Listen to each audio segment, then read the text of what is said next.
ഇത് തമിഴ്നാട്ടിൽ ശങ്കരൻ കോവിൽ എന്ന് പറയുന്ന സ്ഥലത്തെ ഒരു പ്രദേശമാണ്.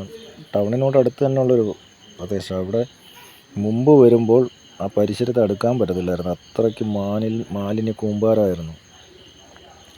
ഇപ്പോൾ യാദൃച്ഛികമായിട്ട് വരുന്ന സമയത്ത് അവിടെ നമുക്ക് റോഡിൽ നിന്ന് ഈ പ്രദേശം കാണാം, ഈ യന്ത്രമൊക്കെ കാണാം, മുമ്പും കാണാം. പക്ഷേ ആ ഭാഗത്തോട്ട് നമുക്ക് അടുക്കാൻ പറ്റത്തില്ല. ഒരു ക്രിക്കറ്റ് സ്റ്റേഡിയത്തിൻ്റെ അത്രയും വലിപ്പത്തിൽ ആ പ്രദേശം മുഴുവൻ മാലിന്യ കൂമ്പാരമായിരുന്നു. പക്ഷെ ഇപ്പം വരുമ്പോൾ അത് നല്ല മൈതാനം പോലെ കിടക്കുന്നു.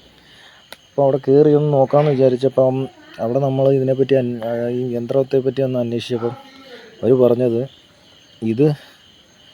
ഇതിൽ അവസാന പ്രോഡക്റ്റായിട്ട് ഈ മെഷീൻ്റെ ഈ പ്രവർത്തനം എന്ന് പറഞ്ഞു കഴിഞ്ഞാൽ ഈ മാലിന്യം മുഴുവൻ ഈ തൊട്ടിയിലിട്ട് അതുവഴി ഈ ബെൽറ്റ് വഴി കയറി 2 ഫിൽറ്റർ പോലുള്ള സംഭവമാണ്.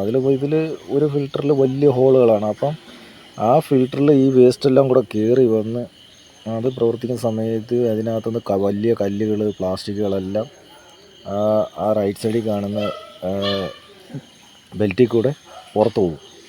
ബാക്കി വരുന്ന പ്രോഡക്റ്റ് ഇതിൽ ഈ ഫ്രണ്ടിൽ കാണുന്ന ബെൽറ്റിൽ കൂടെ കയറി അടുത്ത ഫിൽറ്ററിലോട്ട് പോകും. ആ ഫിൽറ്ററിൻ്റെ അകത്തെല്ലാം ആ ഗ്രില്ലുകളെല്ലാം ചെറിയ ഗ്രില്ലുകൾ.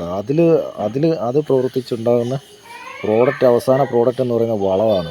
അപ്പോൾ ഈ തൊട്ടിയിലെല്ലാം വാരി ഇട്ട് കഴിഞ്ഞാൽ എല്ലാത്തരം വേസ്റ്റും വാരി ഇട്ട് കഴിഞ്ഞാൽ അവസാനമായിട്ട് പുറത്ത് വരുന്ന വളം അത് ഓരോ ലോറിയിൽ കയറ്റി ഓരോ കൃഷിയിടങ്ങളിലേക്ക് പോവുകയാണ്.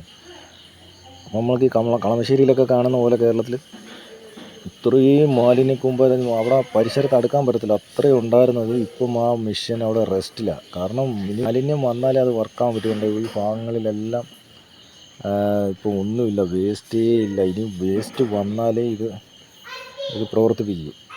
അതൊരു പ്രൈവറ്റായിട്ടുള്ളൊരു പ്രോപ്പർട്ടി.